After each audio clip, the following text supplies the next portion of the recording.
Hello, I'm Claire. Welcome to Friday Sews, started by Jen from Today in Jen's Sewing Room. Thank you, Jen. Welcome to my channel, Clarobobbins. I hope you enjoy the video. If you're new to the channel, a very warm welcome. I've had a flurry of new subscribers recently, so it's lovely that you've subscribed. Thank you so much. And welcome if you followed me for a little while. So I've been working on the Downtown Jacket, and it's been in various stages of production over the last couple of weeks, and I finished it. Really pleased with it. You'll see a little bit more about that in just a moment. Also a little bit about life, because it's Friday Sews, so of course we talk about our life. So yes, my life this week's been all about bees and bee products, so find out a little bit more about what I've been up to, mostly in the kitchen, in just a moment. See you shortly.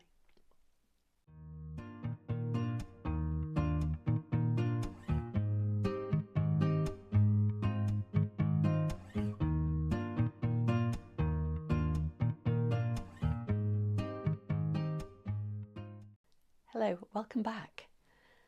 Okay, so the Downtown Jacket, I spoke about this at some length last week, looking at it was kind of more of a pattern review, I think, last week. We looked at the pattern, all the instructions and the information, and yeah, so it really is a great pattern. Well, I finished it. I'm very pleased with it. I've got it just sitting here over the top of this curso top that I made to go with. I made a cord, and I did actually style it with that for the photographs, but I also think it would go nicely with these lovely bright reds. I have the Calder pants, Cashmerette Calder pants, made up in a deep, no, Lago Cargos I think I made them in a deep raspberry colour that goes beautifully with a couple of t-shirts, including this one, and I think this has got quite a bit of green in. I think this would go really well, which is kind of why I put it on today. Yeah, I used press studs to finish it off rather than buttons. The cuffs, I've put three on the cuffs, which I'm very pleased with. It's quite a subtle look and quite a casual look, I think. From my linen version, because this is a wearable toile for a linen version I'm going to do for a holiday, I'm doing buttons, and I did buy the buttons, and I did, as I say, go through that in my last vlog last week. So if you haven't seen that and you want to go back and check, I will link it in. I can pop a card up here so you can see it. So there we go. It's a really straightforward make. I really enjoyed making it. Every part of it is gone through in lots of detail in the instructions, so it makes it ever so easy. It would suit an adventurous beginner. The pattern pieces are easy to follow. There are no complicated processes in it. Anything that requires a little bit of stay stitching, it's all there. How to, where to. There's no hand finishing. Probably the only bit that an advanced or adventurous beginner might have a little bit of following through is the burrito method, by which the yoke is put on, but it's very carefully explained in these great diagrams, so it's a really good opportunity to learn how to do the burrito method if you've not done it before.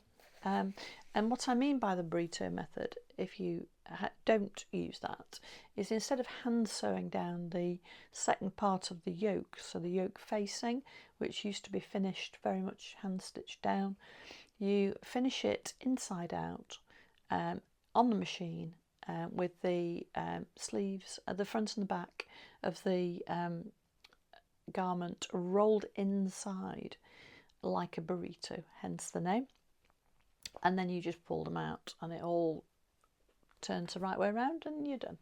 So it's very effective, it's a great method, and I always do the burrito method now, depending, whatever I'm sewing, if I'm doing a facing, and it's great, and it's a very good description of how to do it. So yeah, I'm about to start in the linen.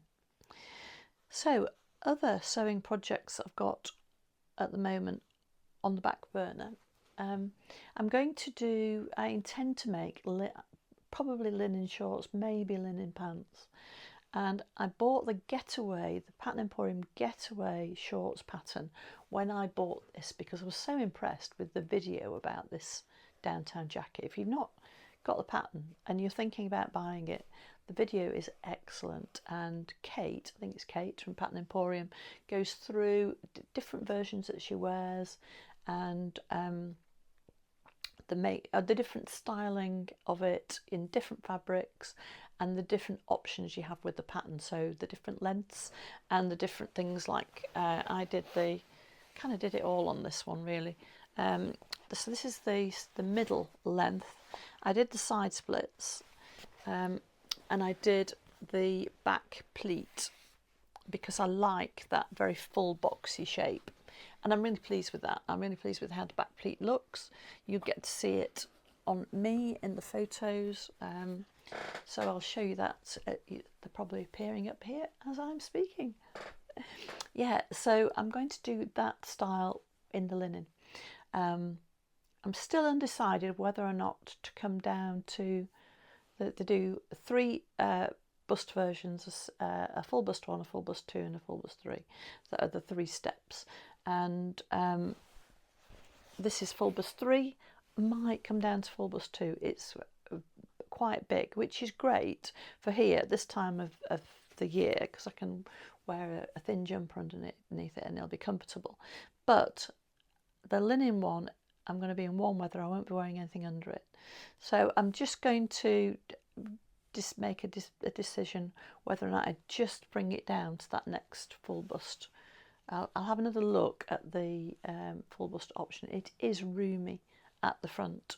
It's nice. It fits me beautifully on the shoulders and around the upper neck and chest. It's the perfect size. But there are 3 options for the full bust adjustment, and I was right on the cusp and decided to go up rather than down. So yeah, there's plenty of ease. So I may do the other one. I've got them all cut out, so I can do whichever. It's really good. It fits really well, and if you need to do any changes, they are explained really carefully in the excellent instructions. They are probably the most comprehensive of any of the patterns. I'm saying that there are 1 or 2 of the indie makers that do really comprehensive patterns and videos and all sorts. So, but they're they'd be great for a beginner or someone who's wanting to learn new skills. Really good. So I bought the Getaway shorts, and I'm going to make those up. I'm going to do a toile and get them made up, and I'm hoping to either do those or trousers. Don't think I've got enough linen for both, but I have got some of the cream linen that's a really good. In fact, it's made up into trousers, and I'm thinking of upcycling, because of course it's #upcycle this month. So I'm thinking of upcycling that into. I'm just hoping that it'll match. That'll go with my other linen. So shorts. Looking forward to doing those. Whether I'll probably won't do them in this green. I might, but yeah, definitely in the linen. I'm really short of shorts, so I might do them anyway, even though I probably wouldn't wear them with this, because I think it might be all a bit too much in the darker colour. Anyway, really pleased with the colour, pleased with the fabric. Fabric was Sherwood's twill. I don't know if it's a twill or a denim. I think it's a twill. It has a kind of lightweight denim feel to it, and yeah, I wanted more green in my wardrobe, and it's perfect with this weather. So other sewing things, I'm going to do the bestie bag, and I'm going to do it as an entry for the local honey show, and I've bought some. I think the theme for the textile, it's any item of needlecraft for that class, and it's The theme is beekeeping forage, in other words, flowers and nectar. So I found some really nice wildflower embroidery digital files. I've downloaded them into Embrilliance, and I'm going to have a go at embroidering those out on some of this green, and I'm going to do a green vested bag embroidered with bees and flowers, hopefully in time for the local honey show, which is on Tuesday the 21st. So with that in mind, I'm going to show you the sewing that I did for the last honey show, which was last Sunday. So this was the county honey show. Now some of you might have seen this before, because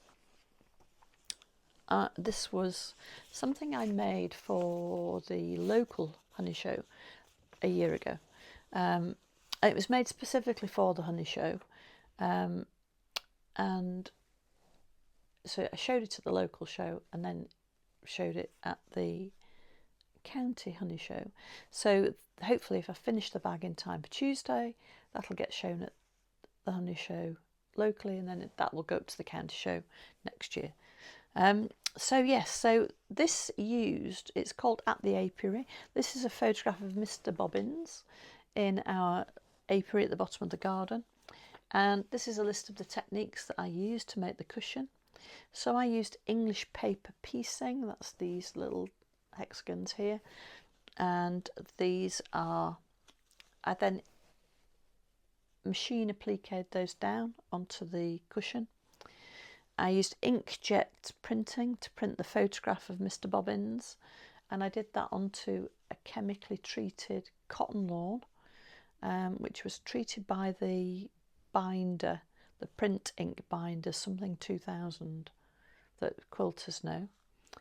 I then did some Indian block printing. So I printed, you can see the beehive at the bottom, and there are one or two bees, and I also on the back did Indian block printing, and you see the wildflowers at the bottom. And I did a meander of free motion quilting, which is again this on the back, and it's, yeah, the meander is, I'll just hold it a bit closer and you can see it. So that's a meander where it's kind of a random pattern using free motion embroidery. And then I used a machine and hand stitch binding. So I always machine my bindings on first and then finish them off by hand. And then I did a zipper, because in competitions they have to access the back of the work to see how neat it is, and it should be as neat on the back of the work as it is on the front of the work. So this won the club show last year in the textile class, but it also won the sewing, was it needlecraft? Let me see, I've got my results here. So it was the needlecraft with the beekeeping subject. That's what this was, and I won first place for it. So I got a very nice first place card for my At the Apiary cushion. So that's all the sewing stuff I've done this week, although this was actually made some time ago. So the rest of my week, my life has been madness. I've managed to tear a rotator cuff. There are three arms to the rotator cuff in your arm, and I've torn one of them, and I've also then bruised it. It was a bit sore. I did some massage gun work on it. I've made it worse. I've been in agony this week. So I had to go to see the physio on, when was that? On Tuesday morning. I managed to get a cancellation at my physio, and he's given me exercises to do. He's suggested I take anti-inflammatories, which I have been doing, and yeah, I've been feeling a bit sorry for myself. So I've not had the most productive week, because I've not slept well, because I've been in so much discomfort, and yeah, I needed help getting dressed. Oh, yeah, anyway, it's a little bit better than it was. I'm hoping, I'm seeing him again next Tuesday. I'm hoping it will be a lot better soon. So how did the show go? I had some lovely comments. Thank you so much on last week's video. And one was, I think, so beautiful. I can't just remember. I do apologise if I've got that wrong. I think it was Linda Marie, but I'm not sure. Was asking me about, I'd commented that I'd baked in the simmering oven as well as the baking oven, and she'd asked what a simmering oven was. Well, I have an Arga, and they're quite popular in the UK. Well, they were more popular, but now with the energy crisis, they're quite expensive to run, and there's a lot of people getting rid of their Argas because they are, cost a lot of money to turn on. They do an awful lot when they're on. Some Argas actually run the heating and pump water around. They're quite unusual. Most Argas are just for cooking, and they can be quite small. They start at 60 centimetres wide, and they can really be quite big. They can end up a couple of metres wide, and they can have lots of ovens in them. The most basic one is a 2-oven Arga, and that has a roasting oven and a simmering oven.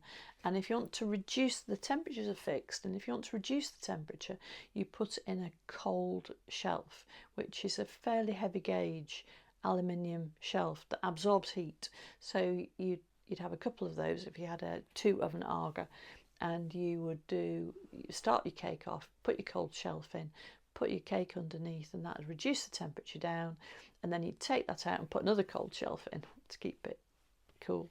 Well, they're made from cast iron, and the early ones were solid fuel, and then they're now available in gas, oil, but mostly the new ones are mostly all electric. So I have an electric one, and quite a modern one, and mine it's a little bit more functional. I can set it to come on and off using a timer. Because it's electric, it gets up to temperature more quickly. I will have put some photographs in of it. I have 3 ovens. I have a simmering oven, and then I have what would have been the roasting oven, but mine has a switch, and I can make it either roasting or baking. And then I have a warming oven that's more like a warming cupboard, and that's not warm enough to cook anything. It gets to about 72 degrees, so it's perfect for melting beeswax and that type of thing. Or warming plates, and that is a long oven at the side of the 2 other ovens. And then I have a lift up lid. Now most Argas come with at least 2 of those, but this is a modern one, and I have the 2 different temperatures on a knob, so I can make it a boiling plate or a simmering plate. Most of the time that plate is off, because next to it, above the warming oven, is an induction hob, and I tend to use that unless I'm doing a big meal, because I can fit 2 pans on there, and the kettle goes on there, so it's great. So that's how an Arga works, and that's why.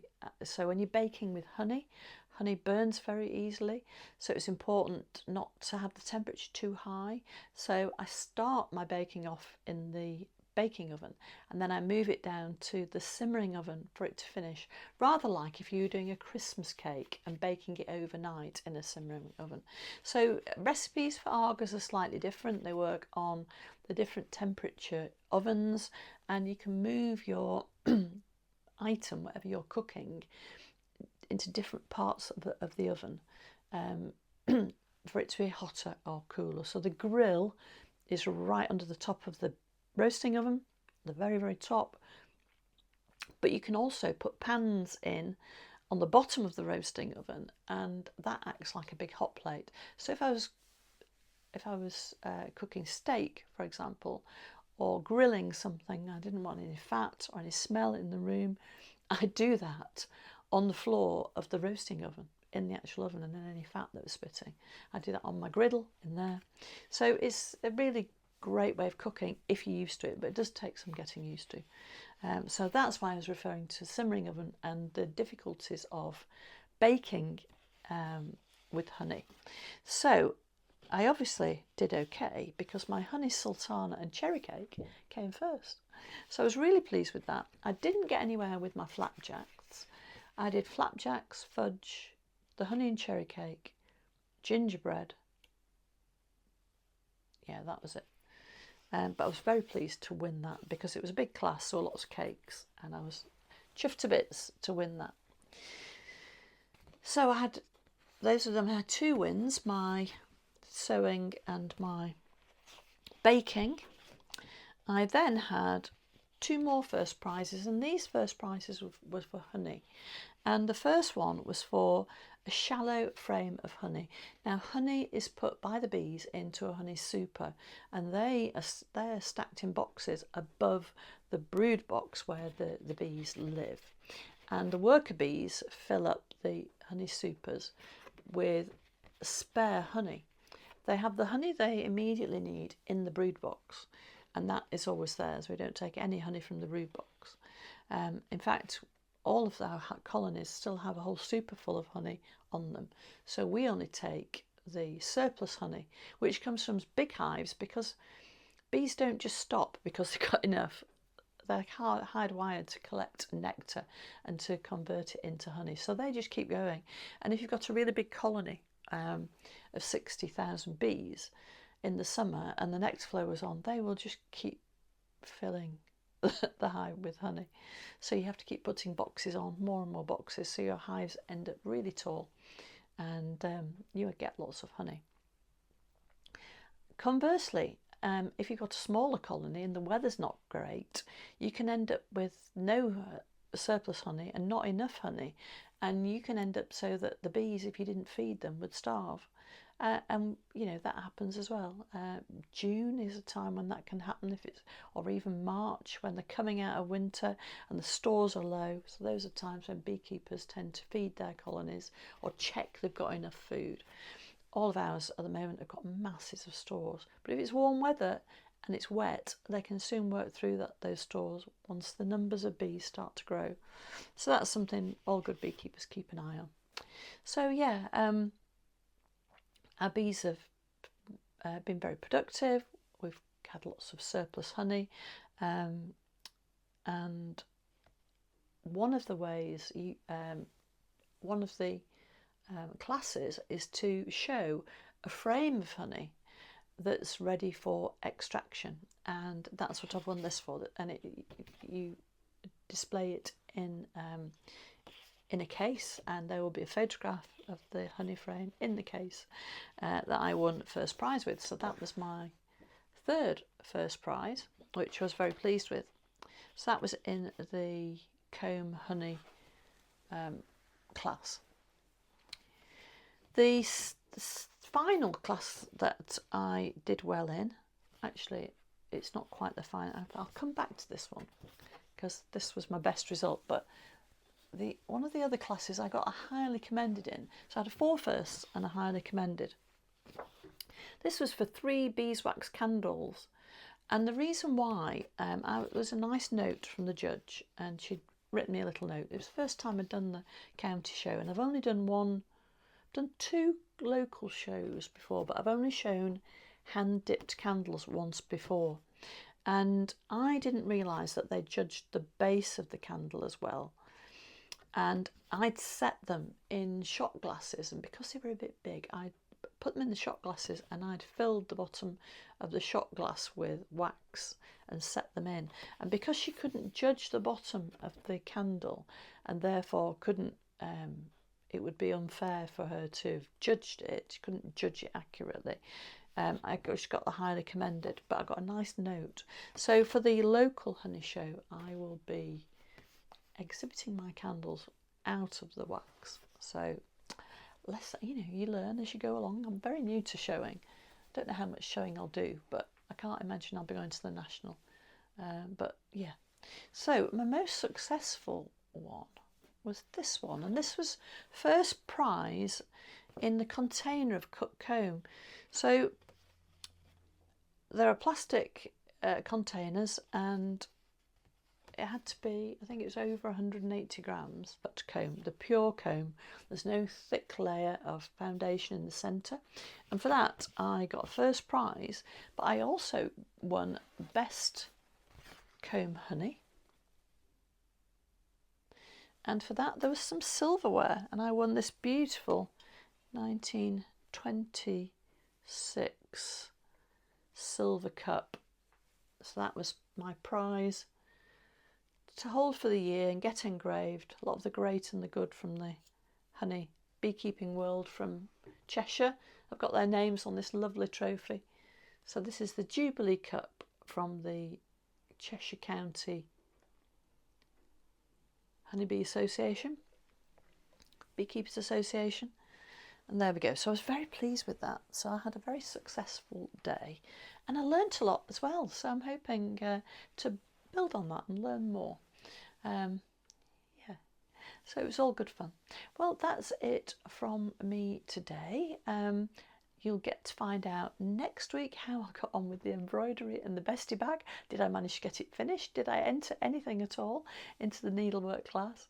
And how I went on with the local honey show.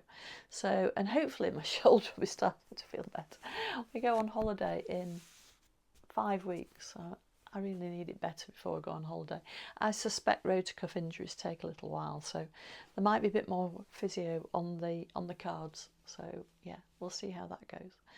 Yeah, so thank you so much for watching. I hope you've enjoyed my little reminisce on what I've been doing for the honey show, and just going through my latest make. It's been great to talk to you, and I hope to see you soon. Bye bye. So I've put a jar of our honey that we sell here, just so you can something to compare to. And then these are my show honeys. So there are 8 jars here. I also have some granulated honey that's outside at the moment, which is better temperature for granulated honey. So they're in pound jars. There's some more jars there, spare jars waiting to be jarred up. And then over here, that was my practice piece of chunk honey.